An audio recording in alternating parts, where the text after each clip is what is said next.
कैसे हैं सब बच्चे? अच्छे हैं, वेरी गुड, सब बढ़िया होने चाहिए। आज मैं आप लोगों के लिए सामान्य हिंदी का टॉपिक लेकर आया हूँ और सामान्य हिंदी में भी हम तीन चीजें देखेंगे। एक तो देखेंगे क्रिया क्या होती है, क्रिया से धातु का निर्माण कैसे होता है और क्रिया कितने प्रकार की होती है, क्रिया के भेद।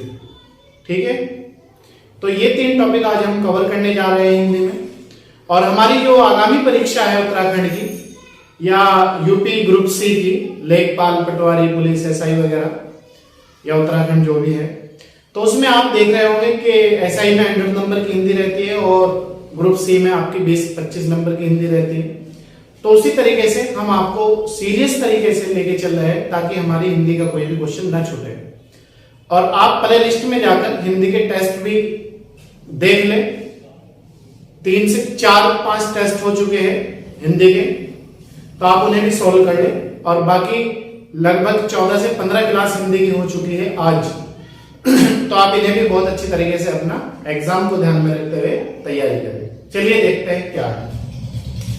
देखिए, एक तो देखेंगे हम क्रिया क्या है, दूसरा देखेंगे हम धातु, तीसरा देखेंगे क्रिया के भेद। ठीक है, क्रिया की परिभाषा देख लेते हैं। सामान्यतः क्रिया का तात्पर्य कार्यों या कार्य से है, मतलब क्या तो कार्य हो रहा है तब है या कार्य हो रहे हैं तब है। ठीक है, जिस शब्द अथवा शब्द समूह के द्वारा किसी कार्य के होने अथवा करने का बोध, बोध का मतलब है पता, फीलिंग, महसूस हमें चलता हो, ऐसे उसे क्रिया कहते हैं। एक बार फिर देख लीजिएगा, सामान्यतः क्रिया का तात्पर्य कार्यों या कार्य से होता है।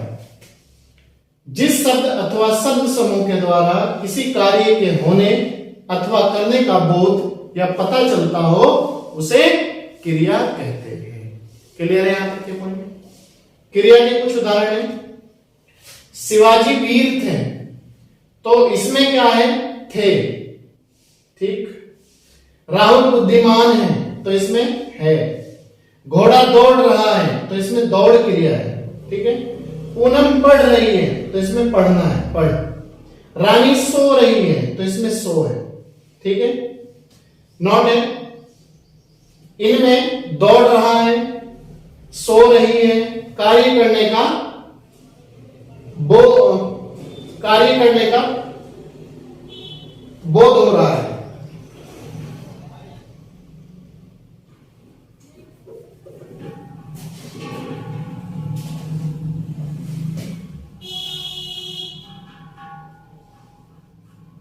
हो रहा है। ठीक है, आप याद रखना। थे शब्द, ये जो है वीर थे, ये जो थे शब्द है ना, थे शब्द किसी कार्य के होने का, किसी कार्य के होने का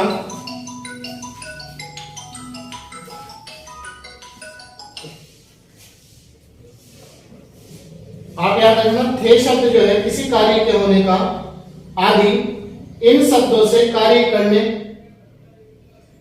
या होने का बोध हो रहा है, इसीलिए ये सब क्रिया है। ठीक है, जैसे ये है राहुल बुद्धिमान है, तो इसका पता चल रहा है कि वो इंटेलिजेंट है। शिवाजी वीर थे से पता चल रहा है कि शिवाजी एक बहुत हिम्मती, साहसी और योग्य थे। ठीक है, तो ये शब्द कार्य के होने का आदिम शब्दों से कार्य करने का होने का बोध हो रहा है, इसीलिए ये शब्द क्रिया है। क्लियर है? नेक्स्ट है धातु। हिंदी व्याकरण में धातु से तात्पर्य उन शब्दों से है जिस मूल शब्द से क्रिया बनती है। तो हिंदी व्याकरण में आप याद रखना, धातु से तात्पर्य उन शब्दों से है जिस मूल शब्द से क्रिया का निर्माण होता है या क्रिया बनती है। ठीक, जैसे मूल धातु पढ़ जो है मूल धातु है, इससे बनता है पढ़ना। ना जो है पढ़ में मूल धातु है पढ़, और ना जब लग जाता है तो वो हो जाती है यौगिक धातु। जैसे खेल है, खेल मूल धातु है आपकी, ठीक है। तो खेल से खेलना, तो खेलना में मूल धातु में ना लग गया तो यौगिक धातु बन गई, तो इससे हो गया ना, खेलना। जैसे भाग है, भाग मूल धातु है तो भाग से भागना। सो मूल धातु है, सो से सोना। क्लियर है यहां तक के पॉइंट? तो ये होती है आपकी मूल धातु। मूल धातु में प्रत्यय, ना, ता, सा आदि का प्रयोग करके क्रिया का प्रयोग किया जाता है, ठीक है। जैसे पढ़ मूल धातु है, उपसर्ग है अपना में, प्रत्यय बाद में लगता है। तो जैसे ना है तो प्रत्यय लग गया, ना है खेलना प्रत्यय लग गया, भागना प्रत्यय लग गया, ना सोना तो प्रत्यय लग गया। उपसर्ग पहले लगता है, प्रत्यय बाद में लगता है। तो मूल धातु में प्रत्यय लगने के बाद वो यौगिक धातु का निर्माण करती है। क्लियर है यहां तक के पॉइंट? नोट है। उत्पत्ति तथा शब्द निर्माण से धातु के दो भेद हैं। मतलब उत्पत्ति के आधार पर या शब्द निर्माण के आधार पर धातु दो प्रकार की होती है, मूल धातु और दूसरी यौगिक धातु, ठीक है। उत्पत्ति दोबारा फिर देख लीजिएगा, उत्पत्ति तथा शब्द निर्माण से धातु के दो भेद है, मूल धातु और यौगिक धातु, ठीक है। मूल धातु देखिए, मूल धातु स्वतंत्र होती है, ये किसी पे भी डिपेंड नहीं होती। जैसे आपने देखा पढ़, खेल, भाग, सो, आ, रा, मा, इस तरह ये किसी पे डिपेंड नहीं होती, ये अपने के ऊपर ही निर्भर होती है, ठीक है। स्वतंत्र होती है, किसी दूसरे पर निर्भर नहीं होती। जैसे दौड़, दौड़ मूल धातु है, अगर इसमें ना लगा दिया दौड़ ना, तो ना जो है यौगिक धातु हो जाएगा। क्लियर है? दौड़, लिख मूल धातु है, अगर ना जोड़ दिया यौगिक धातु हो जाएगा। पढ़ मूल धातु है, ना जोड़ दिया यौगिक। चल मूल है, ना जोड़ दिया यौगिक। आ मूल है, ना जोड़ दिया यौगिक। सो मूल है, ना जोड़ दिया यौगिक। क्लियर है? मूल धातु स्वतंत्र होती है, किसी दूसरे पर निर्भर नहीं होती। दूसरा है यौगिक धातु, ये स्वतंत्र नहीं होती। आपने देख लिया, दूसरे पे डिपेंड है ना, मूल धातु पे डिपेंड है ना, प्रत्यय लगने के बाद ही तो बनती है यौगिक, बल्कि प्रत्यय लगने लगाकर बनती है, ठीक है। जैसे पढ़ मूल है और यह है यौगिक, लो मैं लिख देता हूं, मूल धातु और यौगिक। पढ़ मूल है और पढ़ से पढ़ना यौगिक हो गया। सो मूल है, ना यौगिक हो गया। लिख मूल है, लिखना यौगिक हो गया। क्लियर है? दूसरे पे डिपेंड है नहीं, और प्रत्यय लग के बनती है। इसी तरीके से इस प्रकार कहा जा सकता है कि धातुएं अनंत हैं, मतलब धातुओं के कई रूप हैं। जैसे एक अक्षरी धातु, द्विअक्षरी, तीन अक्षरी, चार अक्षरी धातु, ठीक है। तो धातु अनंत है, धातु के अनेक रूप है, लेकिन हमें जो मूल है वो दो ही पढ़नी है, मूल धातु और यौगिक धातु। यहां तक क्लियर है? इसके बाद नेक्स्ट देखते हैं धातु के भेद। देखिए तीसरा टॉपिक है हमारा क्रिया के भेद। तो सामान्यतः रचना की दृष्टि से क्रिया दो प्रकार की होती है, मतलब नॉर्मली जो है क्रिया दो प्रकार की होती है, किंतु यदि द्विकर्मक क्रिया को भी शामिल कर लिया जाए तो इनकी संख्या 3 हो जाती है। मतलब नॉर्मली क्रिया दो प्रकार की होती है, अकर्मक और सकर्मक, लेकिन अगर द्विकर्मक क्रिया को भी शामिल कर लिया जाए तो इनकी संख्या 3 हो जाती है, अकर्मक क्रिया, सकर्मक क्रिया, द्विकर्मक क्रिया। क्लियर है? सकर्मक, अकर्मक, द्विकर्मक। सकर्मक क्रिया देखते हैं क्या है परिभाषा, जिस क्रिया के व्यापार का संचालन तो कर्ता करता है, परंतु उसका फल कर्म पर पड़ता है। संचालन उसका कर्ता करेगा, लेकिन फल उसका कर्म पर पड़ेगा। वो आपकी सकर्मक क्रिया होगी। उदाहरण के लिए मोहन आम खा रहा है, मोहन आम खा रहा है, इसमें क्रिया के व्यापार का फल आम पर पड़ रहा है। मोहन आम खा रहा है, क्वेश्चन है मोहन क्या खा रहा है? मोहन आम खा रहा है, तो व्यापार का फल किस पर पड़ रहा है? आम पर, क्योंकि खाना और क्या खा रहा है? आम है, ठीक है। इसीलिए खा रहा है सकर्मक क्रिया है, याद रखना। इसमें खाना खा रहा है, या मोहन आम खा रहा है, या मोहन पानी पी रहा है, तो ये सकर्मक क्रिया है। इस क्रिया को पहचानने की विधि क्या, मतलब जैसे हमने कहा मोहन क्या खा रहा है, तो पहचानने की विधि क्या होगी? अगर क्या लगा हुआ है तो सकर्मक क्रिया है, अथवा वह अथवा राधा क्या घर जाएगी, तो इस तरह के वर्ड। कौन, वह कौन है, पर्सन करने का बोध होता है। क्लियर है? अकर्मक क्रिया एक बार फिर समझ लीजिएगा, जिस क्रिया के व्यापार का संचालन तो कर्ता करेगा परंतु उसका फल कर्म पर पड़ता है। जैसे मोहन आम खा रहा है, इसमें क्रिया के व्यापार का फल आम पर पड़ रहा है, इसीलिए खा रहा है सकर्मक क्रिया। इस क्रिया को पहचानने की विधि क्या, याद रखना, क्या अथवा कौन, पर्सन करने पर उत्तर मिलता है। जैसे मोहन क्या खा रहा है? मोहन आम खा रहा है। वह कौन है, वह कौन है, तो कौन करने पर उत्तर मिलेगा ना। वह कौन है जो सो रहा है या सो रही है, वह राधा है जो सो रही है, ठीक है। तो इस तरह के जो है हमारा नेक्स्ट है सकर्मक क्रिया में, जैसे पर्सन है सकर्मक क्रिया,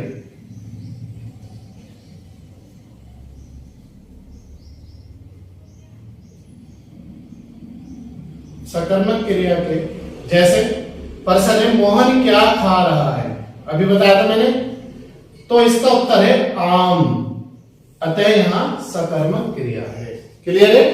मोहन क्या खा रहा है, तो उत्तर हो जाएगा आम, तो आम जो है वो आपकी सकर्मक क्रिया है।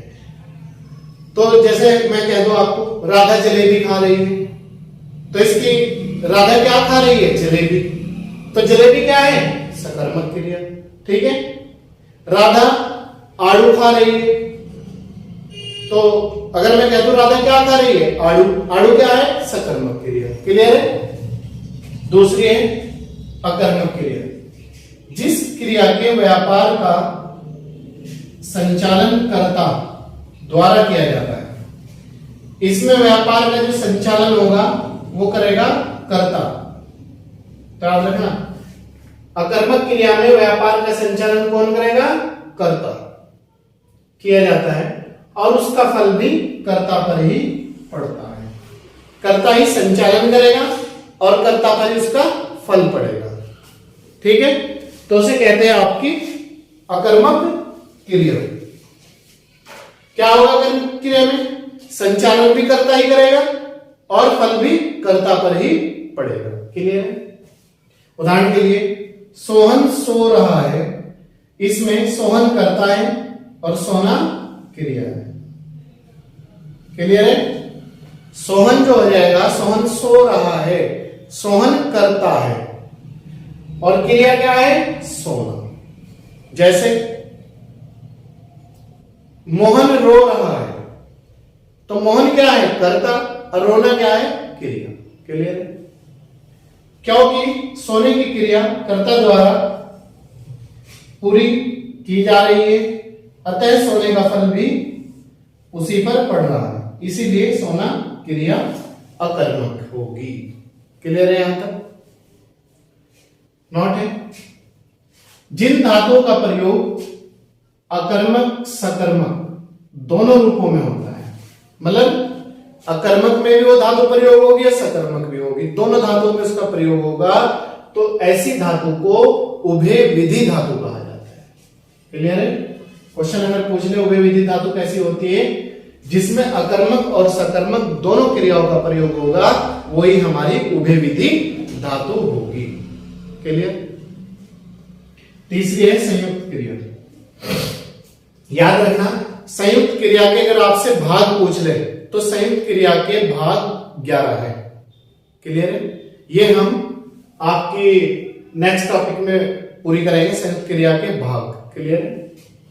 जो क्रिया दो या दो से अधिक धातुओं के मेल से बनती है संयुक्त क्रिया कहलाती है। इसमें है संयुक्त क्रिया में कम से कम 2 धातु और अधिक से अधिक 3, 4, 5, 6, 7, 8, 10 कुछ भी हो सके। कम से कम 2 या 2 से अधिक धातुओं से जो क्रिया का बनती है उसे संयुक्त क्रिया कहते हैं। जैसे बच्चा रोने लगा, इसमें रोने लगा संयुक्त क्रिया है, क्योंकि अगर हम कह रहे बच्चा रो रहा है या बच्चा रोने तो कुछ नहीं है ना, रोने लगा, तो रोने जो लगा है वो 2 क्रिया हो रही, रोने और लगा। संयुक्त क्रिया में पहली क्रिया प्रधान मतलब जैसे ये है बच्चा, ये मुख्य क्रिया है। बच्चा रोने लगा, ये नहीं पता लगने का जब ये ना लगाए बच्चा क्या, कौन रो रहा है? बच्चा रो रहा है, पशु रो रहे हैं, पक्षी रो रहे हैं, कुत्ता रो रहा है, बिल्ली रो रही, क्या रो रहा? तो मुख्य जो क्रिया होगी बच्चा होगा। ठीक है, मुख्य क्रिया होती है। दूसरी उसके अर्थ में विशेषता उत्पन्न करती है, जैसे बच्चा रोने लगा। ठीक है, तो रोने लगा जो है बच्चा, कौन रो रहा है? बच्चा, लगा बच्चा, तो विशेषता उत्पन्न जो करती है रोने लगा, तभी हमें क्लियर होता है कि कोई बच्चा रो रहा है। कुत्ता रोने लगा, तो कुत्ता मुख्य क्रिया है, और रोने लगा जो है उसमें विशेषता उत्पन्न करती है। क्लियर? उदाहरण के लिए मैं जा सकता हूं, एक और देख लो, मैं जा सकता हूं। इस वाक्य में सकना क्रिया जाना क्रिया के अर्थ में विशेषता बढ़ाता है।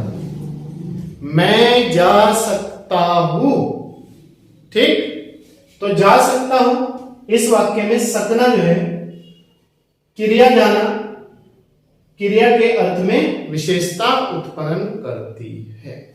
ठीक, ये क्रिया का आप याद रखना पार्ट 1 है। पार्ट 1, ये पार्ट 2, 1 और 2 दो में कंप्लीट हो गया हमारी क्रिया का टॉपिक। उससे भी हम आपको जल्दी क्लास देंगे।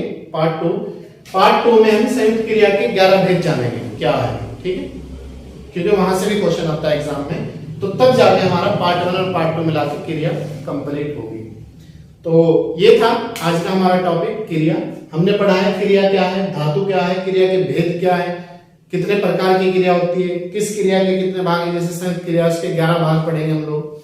तो ये सब चीजें आप हमें कमेंट बॉक्स में भी कमेंट करके बताएं कि हमारी क्लास आपको कैसी लगी। और आज के क्लास का जो क्वेश्चन है वो है क्रिया के कितने भेद होते हैं। ठीक है, आप इसका हमें आंसर बताएं कमेंट बॉक्स में। ठीक है, तो चलिए मिलते हैं आपसे नेक्स्ट क्लास में। तब तक आप अच्छी तरीके से तैयारी करें और आगे बढ़े, और आगामी परीक्षा को ध्यान में रखते हुए आप अपनी तैयारी बेहतरीन करें और वेरी फास्ट तैयारी करें। चलिए, मैं आपका अपना टीचर कुलचंद गौड़, और अगर आप हमारे YouTube चैनल पर नए हैं तो सब्सक्राइब कर लीजिएगा, बिल्कुल फ्री है, बेल आइकन को प्रेस कर लीजिएगा, बिल्कुल मुफ्त क्लास दी जा रही है आपको। तो भाई आप हम इतनी मेहनत आप लोगों की करते हैं, तो आप लोगों का भी थोड़ी सी रिस्पॉन्सिबिलिटी बनती है कि आप लोग भी हमें इनपुट आउटपुट प्रदान करें, ताकि हमारी पूरी टीम आपके हौसले को देखते हुए आगे बढ़े। और आपका जो हौसला है, हमें हौसला बढ़ाने का, वो एक महत्वपूर्ण भूमिका अदा करता है किसी भी चीज के लिए। ठीक है, चलिए मिलते हैं।